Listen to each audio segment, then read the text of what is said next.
Okay, somebody asked me about a question of this type. How do you model something like that? Now, my response was okay. We have a beam on the top, which is clamped at the two ends somehow, and then there is a sturdy, beam at the bottom where this guy is sitting on it. But these things that are hanging really are not beam because they don't transfer moment. They're either cables, or you can model the cable as a spring, or you can model it as a bar with the same stiffness as, whatever the spring stiffness is. For example, if you have a bar of length L, area cross section A, and Young's modulus E, the stiffness of this bar is AE over L. But anyway, what I would like to do is to model this problem. The top is going to be meshed with beam element. The bottom is going to be meshed with beam element, and also the the vertical lines are also going to be modeled with beam elements. However, I will create some connections at the top where certain degrees of freedom are released so that bending is not transferred. Okay. Uh, the reason that this person was asking me about uh, modeling it with something besides spring is that you can model this thing with the springs in Catia, except that you cannot see the deflection of the spring, in a nice colorful way, if that's really what you're after. However, if you model it with a bar or cable, then you can actually see the different colors, different deflection pattern through these vertical uh, cables. Okay, so let's go ahead and do that. I'm going to create several points. One, two, three, four. Uh, I'm sorry. I'm going to create yes, several points. One, two, three, four, 5 and 6 points, roughly representing the dimension of something like that in inches. So let's go ahead and start with the part file. I'm going to create 6 points. So let me start with a height of 10. Now, let me see now, 10 feet, that's 120 inches. And let's go maybe minus 48 inches to the left. And there are other ways of doing this thing, but this is how I'm going to do that. Okay, so you can see it's up there, right there. Then I'm going to make it minus 36.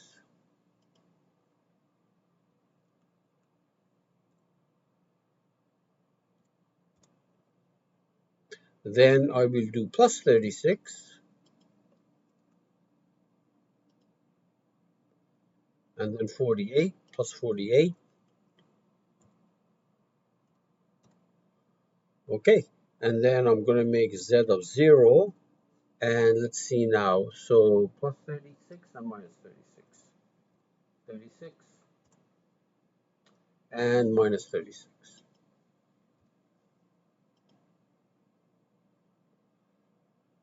Oh yeah, I will also make a point right at the center, 0, 0, 0. The significance of that point in the center, I will talk about it later on. You'll see why.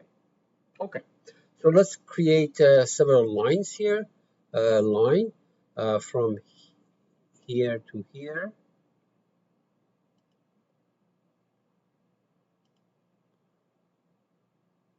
from there to there,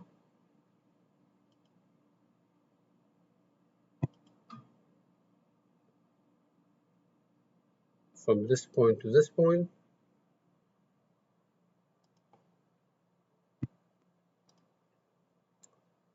from that top point to this bottom point,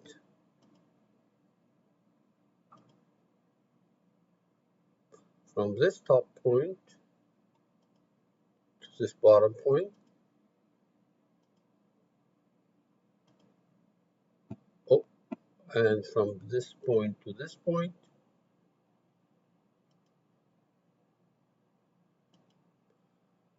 and finally from here to there.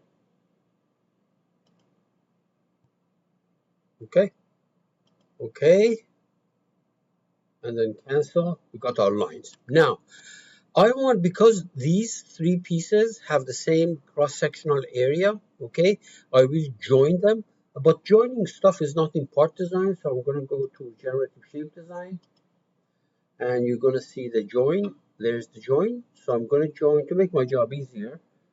This and that and that, so that I can mesh it at the same time and apply cross-sectional properties at the same time. And I'm going to join these two bottom ones also. This one and that one. Okay, good. Well, let's apply material properties to this. Let's make everything out of steel. There we are. And I'm going to assume that the cross sections of these things, whether it's a beam or it's a cable, they're circular, so that I don't have to worry about orientation point and things like that. So now we're going to go to generative structural analysis.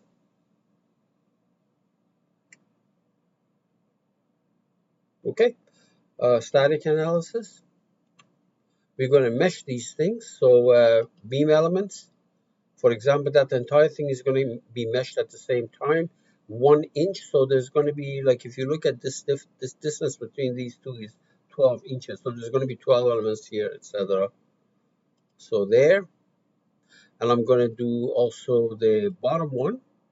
These are joined. They're going to be meshed at the same time, 1 inch again. And then I'm going to do these vertical one also with beam elements.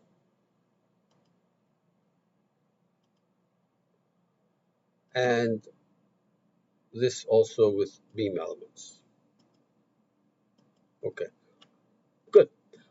Let's apply cross-sectional properties. So here's a 1D property. On that top one, I'm going to assume that the cross-section is a circle of radius 0.5 inches. That's a thick bar, basically. Actually, if you zoom in, you'll see. If you zoom in, you'll see that actually it is a circle. Right there, you can see that. See this? Circle of radius 0.5. And I'm going to do the same thing to the bottom one. So another 1D property with the same radius, and say OK. And if you zoom in, once again, you see that actually there are some cross sections here. Now, as far as the cables go, I make it 0.125, radius 0.125. Okay, so let's go ahead and apply 1D property to this. However, the radius is 0.125. 0.125 inches. And OK, and do it to the other one.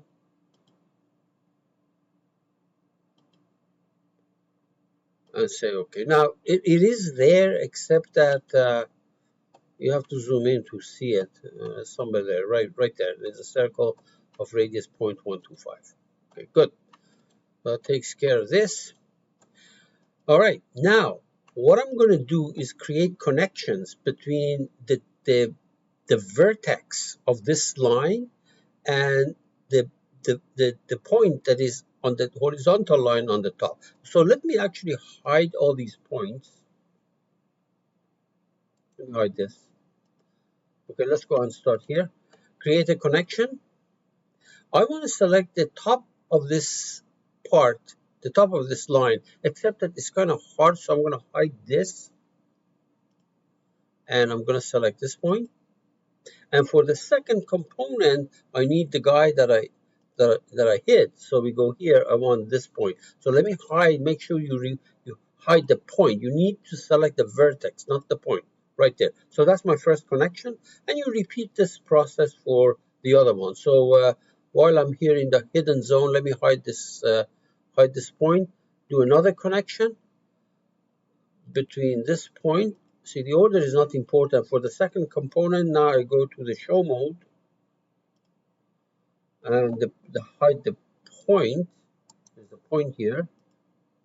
Hide the point and select that vertex. Okay, and I repeat it at the bottom with these two. Okay, so let's do it again. Another one.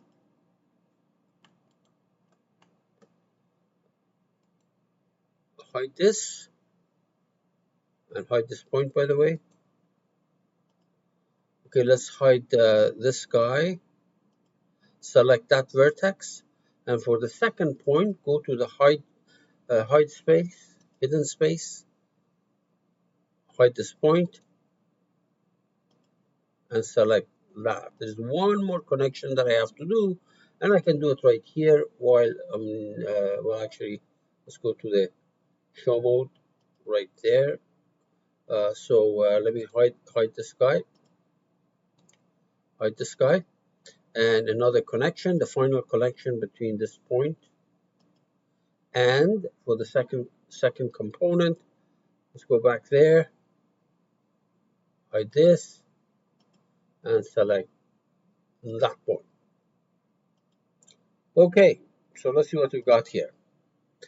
While we are at it, actually, let me bring these to the front. Go here. Okay, notice that I have created 4 connections, and I want to make these things rigid connection because after all, it's a point-to-point connection. The only thing that can happen is that it's rigid. So you click on the rigid, see, this is the point-to-point connection, and this is the what is called the, I think, distance connection property. The rigid is over here, and you start selecting. For example, start with the top one, which is this. These are rigidly connected. This cable is rigidly connected to that bar, except that if it's a cable, it does not transfer moment. So translations are transferred. Now, rotations are not, however, if it's a cable. However, if I left rotation about Z free, this cable in principle can spin about its own axis. So to prevent that spinning motion, which will not allow the computer to run, the software to run, I'm going to fix the third rotation about its own axis. Do the same thing here. So another rigid connection for this one, for the second one. Transmitted degrees of freedom. Of course, translations are transmitted, but I don't want rotation 1 and 2 because I don't want this thing to bend. It's a cable. But rotation 3, you just take away the spinning motion. Same thing down here, exact the same thing. For this one, now we know, okay, that's this point, yeah. We know that this cannot spin anymore. However, this member, the horizontal member, can spin. So the transmitted degrees of freedom or translations are transmitted, but rotation about y is fixed, because otherwise this member where the guy is sitting on it can actually spin about its own axis. And finally, the same one on this guy. So another rigid. We won't let it spin about direction 2. Otherwise, you have these mechanisms that can spin there, and of course the software will not run unless you take those things away. Now, these ends are clamped, so let's get that top bar.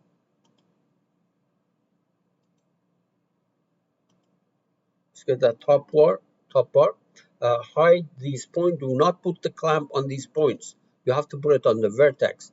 Points are geometrical entities that should not be used for applying the strains and things like that to it. So where is that clamp? Clamp. This end is clamped. You can see that right there. And I can do the other one also clamped.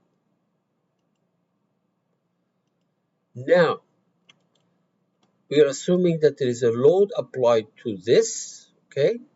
By the way, before I go any further, you know that none of these actually should be coming out of plane. Okay, if this guy is sitting here and is not swinging, basically, these things are not going to come out of the plane. So let me actually select all of these members, this, and well, actually, let's go ahead and do the user-defined strain. Nothing comes in the x direction. Nothing comes in the x direction. So all these members, I'm going to prevent going out of the x direction. That top one is really not necessary because it's already clamped. We already know that, but I'll do that anyways. Good. Otherwise, this thing can be a mechanism coming out of the plane. Okay. All right. Finally, I'm going to apply a load. Let's say that this guy is on this and that. Let's say this guy is five.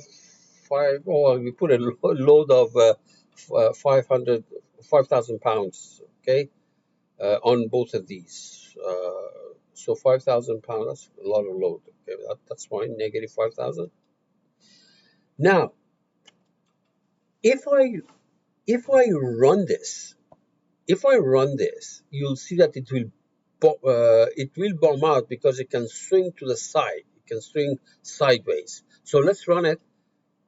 You see that it will bomb out because it can swing sideways, still in the YZ plane, but it's still bomb right there. You can see that. In fact, you can animate it. You see that it goes like this, sideways. So where is this? Right there. You see, if you animate it, you can see it's going sideways. You can see that. Okay. So to prevent that, let me deactivate this plot first. Deactivate this plot. To prevent that, what I can do is, if this guy is sitting symmetrically on this string, so I can select this middle point and say don't go in the horizontal direction. So let's go ahead and, first of all, let's hide some of the stuff there. So for example, I don't want to see my load. Where's the load? Oh, let's do it from here. Load I don't want to see.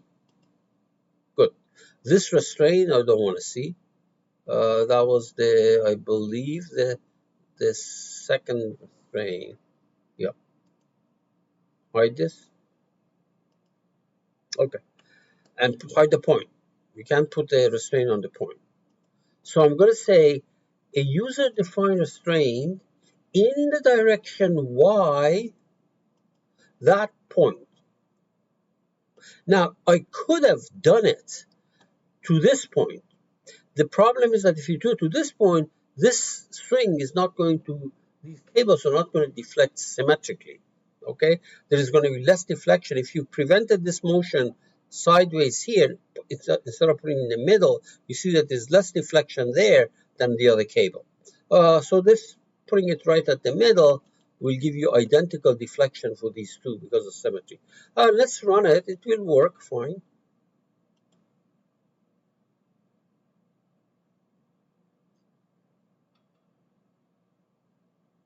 Yeah, it did work. So let's look at the deflections.